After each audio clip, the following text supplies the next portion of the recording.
Prosper Gem there going across the arena. She was built in 1908 for a contractor in Lincolnshire. She originally used to travel from A to B with a threshing drum behind her, or a saw bench. If you look closely at the engine, on the front of the engine, there's actually a threshing drum jack sat in the front of the engine, and we were literally threshing with her 2 weeks ago at the Laomori Vintage Show, so that's quite good to there. Now the next engine coming round here, we've got David Lees and his son Patrick on their family's roller, Spitfire. You can see this coming round in front of the grandstand.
Some interesting facts for you, ladies and gents. AV is the number plate that the first roller carries. If you ever see a vehicle with an AV number plate, it would have been originally registered in Aberdeenshire.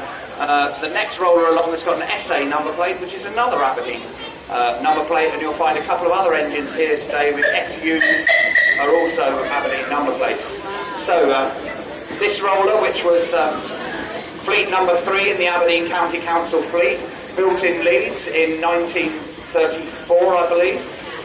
She was originally built as a tar spraying roller, so the tank in between the front and rear rolls would have originally carried tar in it, and the roller would then roll them in. The next engine we've got coming along is another tar spraying roller. This one's actually got some of its tar spraying gears still to recognise things. There's the coach for the driver. This engine's a tar spraying gear, so this equipment here would have originally been belt driven from the flywheel here, and this would have pumped tar out of the tanks here, which would have been heated by steam, and then would have been distributed through a pipe at the back of the roller here. There is actually a couple of steam rollers in preservation, and that's because Annie's fitted with rubber tyres, so you'll find that she's really quite peaceful. Now, the next engine we've got coming along here is the Mayer family's engine Freyek. Freyek was originally also built as a steamroller. She's a D-type Fowler steamroller, so you'll see here a lot of the engines that are here today were all built by John Fowlers in Leeds. Fowlers were reputed to build high-quality engines, and you'll find up here in Scotland nearly every council always bought Fowler engines and ran them. So this is Freyek. Freyek's a bit unusual in that engine in the 1970s. Okay, so the next engine we've got along here is a model foam steam wagon, being driven by Sandy, who owns the engine in front. This is basically a miniature version of the foam wagon that we've actually got round the other side, that'll be out earlier. We've now got Neil Hall on his half-size Burrell traction engine, so this model is half the size of a full-size engine, so you'll see a bit later on we've got some full-size engines coming round here, traction engines. This is a nice, powerful little model, quite fun to drive, take out.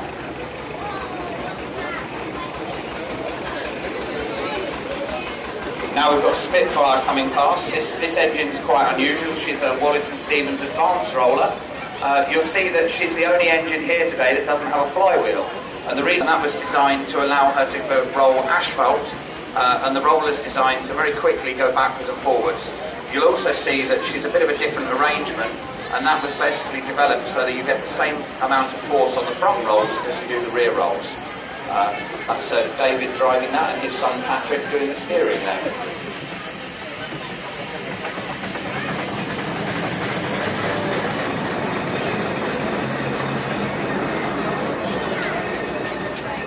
So the next engine we've got coming through here is the Scott family's DG6. This is the Aberdeen Sentinel steam wagon built in Shrewsbury. Sentinel wagons are quite different to other steam wagons. The boiler sits right in front of the driver, and you've got the fireman on my side of the cab. You'll see here the massive chain drive from the engine. So you've got chains there that connect to the first set of rear wheels, and then another set of chains that connect to the second set of wheels. This wagon's also fitted with steam brakes to help the driver as he goes along the road, and Colin and his crew actually drove that to here from Elgin yesterday.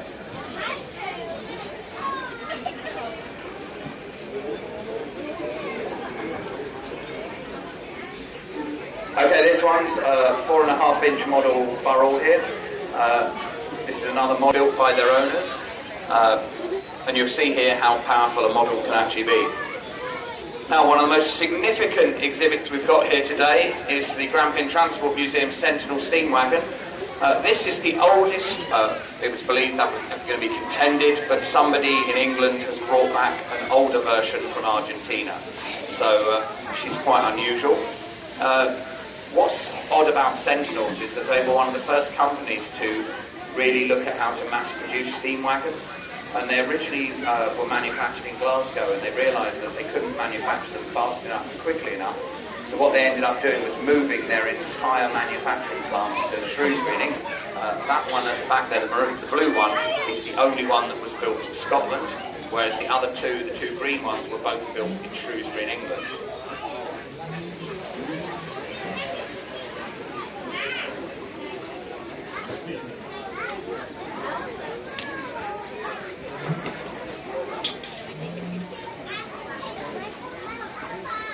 The next engine here is President.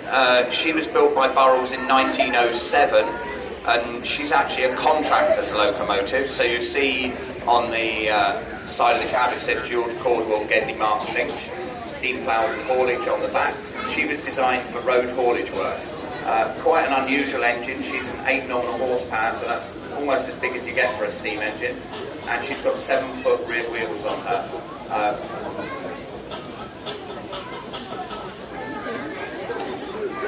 Okay, the next engine to go past with the R&T Pidgley on the canopy. Notice that a lot of the engines have names. Most people normally name their engines. Seminole Fidelis is something like In Good Faith, I think, from the top of my head. The Semper's slightly unusual. She's a Burrell 6-horse road locomotive. She's also a contractor's loco, and she has a few slight nuances about her. That she was basically built for road haulage, stretching and lead. You'll have just seen it fly past on the back straight there. And I'm hoping Billy will come around the front here and you'll get to see how fast it can actually go.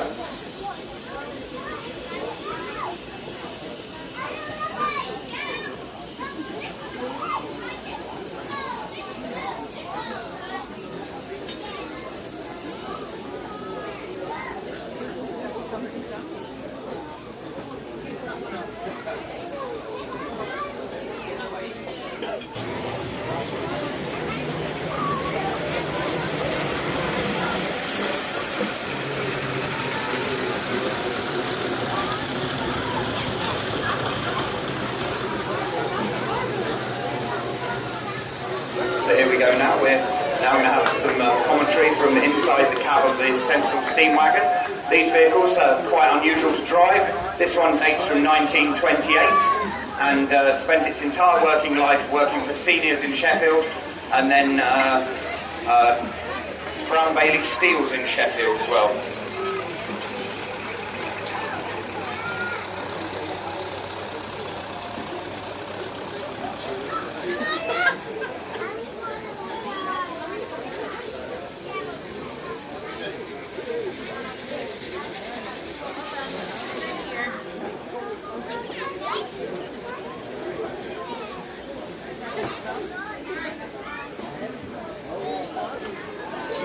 So now we can see all the engines running around the arena.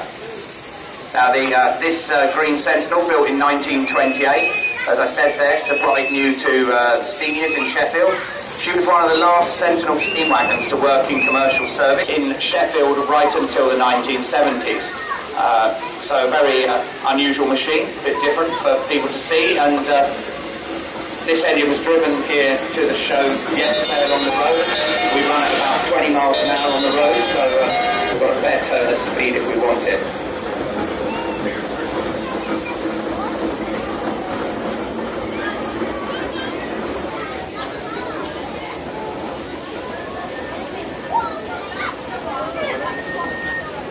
What's a bit unusual about most of the steam vehicles that are here today is that they don't actually have a foot throttle. So with this steam wagon that I'm driving as we go along here, for those of you in the grandstand, you can probably see me pointing. This is the throttle, so it's a hand throttle here in the cab, steering, and then a forward reverse lever down at my feet, and a handbrake. It's all fairly simple. If I can do it, anyone can. I've got Gemma here shoveling the coal for me, because you always need a separate person to shovel the coal as you're going along.